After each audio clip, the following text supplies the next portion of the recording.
안녕하세요. 기획재정부 정책사용설명서 아나운서 장준희입니다.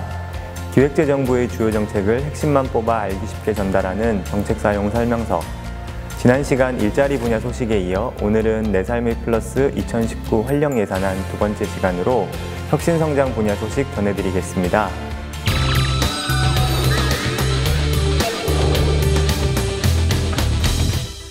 정부는 지난 8월 28일 2019년 활력예산안을 발표했습니다.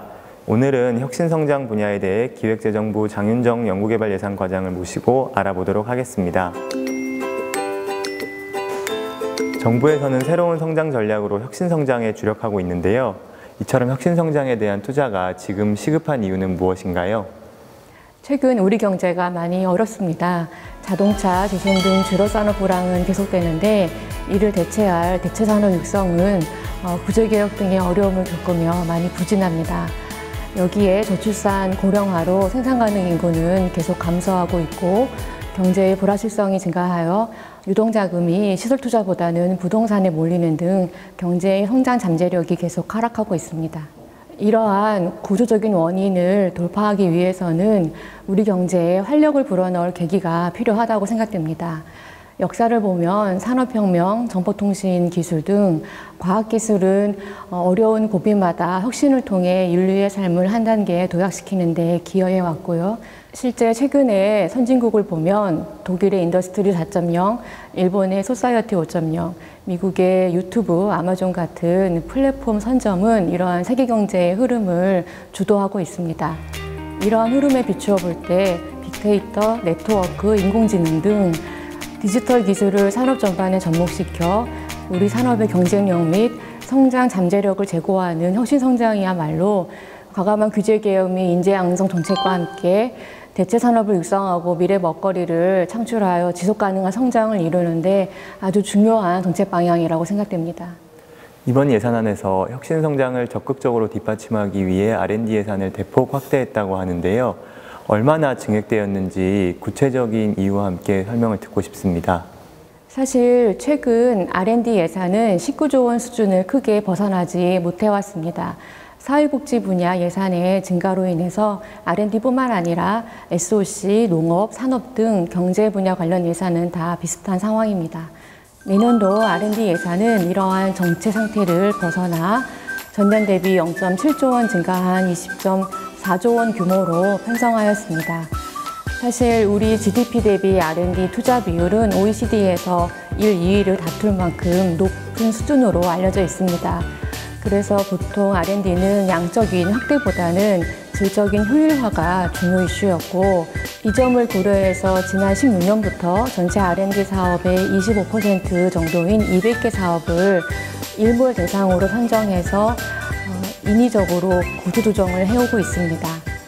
그러나 최근 경제 전반의 불확실성 확대로 민간의 R&D 투자가 감소하고 있고 전체 민간 R&D의 50% 이상이 20대 기업에 집중되는 등 양극화도 나타나고 있습니다.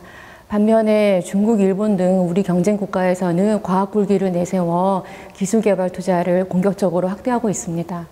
따라서 정부는 그간의 정책 기조에서 벗어나 혁신 성장을 지원하기 위해 R&D 예산에 과감한 투자를 하게 된 것입니다. 일부 9.7%인 총지출 증가율 및 타 분야 예산 증가율을 이유로 정부의 혁신 성장 의지를 비판하는 견해가 있는 것으로 알고 있습니다. 그러나 앞서 언급한 강제 구조조정안인 일몰 규모가 내년에는 0.8조 원에 달하고 있어서 실제 정부가 증액한 0.7조 원을 더하면 실질적으로 내년에 R&D 예산 증가 규모는 1.5조 원 정도로 적지 않은 규모고 또 이 규모는 대부분 다 혁신성장에 투자하고 있음을 강조하고 싶습니다.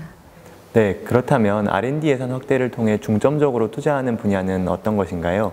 기초원천 기술 강화, 산업의 경쟁력 제고, 그리고 국민 삶의 질 개선 이 세 가지 분야를 강조하고 싶습니다. 문재인 정부 과학기술 분야 중요 국정 과제 중에 하나가 자유창의에 기반한 기초연구 2배 확대입니다.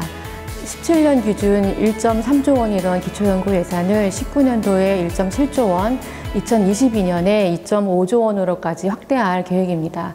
많은 연구진들이 본인이 원하는 주제를 충분히 연구할 수 있도록 양적으로 지원할 것이며 연구 단계별로도 공백이 생기지 않도록 신진 연구, 생애 첫 연구, 중견 연구, 리더 연구 등 연구 단계별로 체계적으로 지원할 것입니다. 또한 산업의 경쟁력 강화를 위해서는 먼저 4차 산업혁명에 대응하기 위한 원천 기술 투자를 대폭 확대합니다. 지능형 로봇, 클라우드, 5G 기술 등 기초 핵심 기반 기술과 스마트 의료 등의 융합 기술에 투자를 확대할 예정입니다.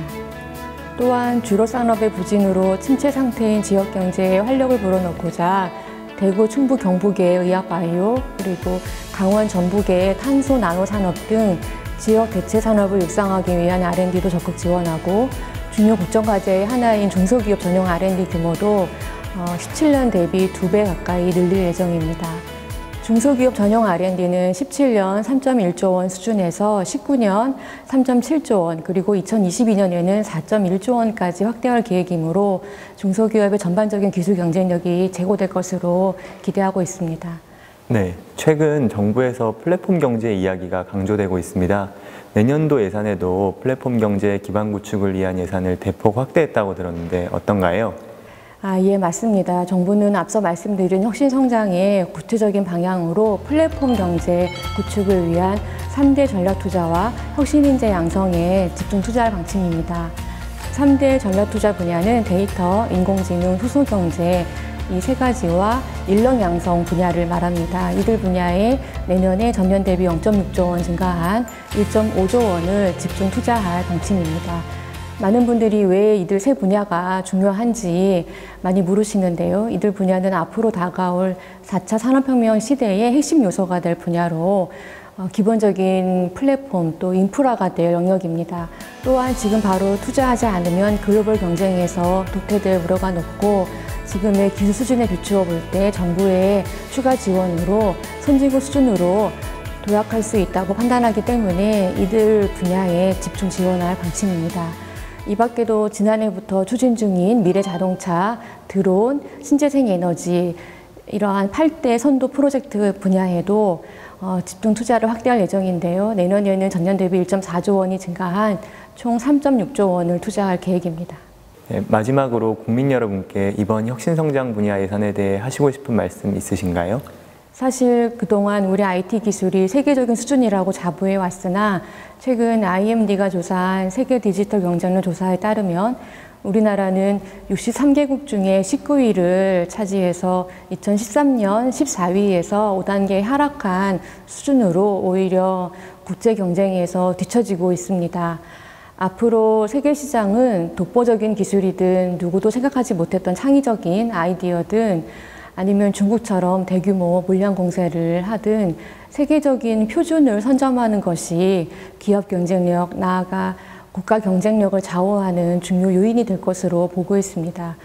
정부는 선제적이고 과감한 혁신성장 투자 지원 및 규제 혁신, 그리고 인력 양성 정책을 균형 있게 추진함으로써 우리 기업의 경쟁력 제고를 위한 지원을 아끼지 않을 것이고 이를 통해 지속 가능한 성장과 일자리 창출을 위해 노력할 것입니다.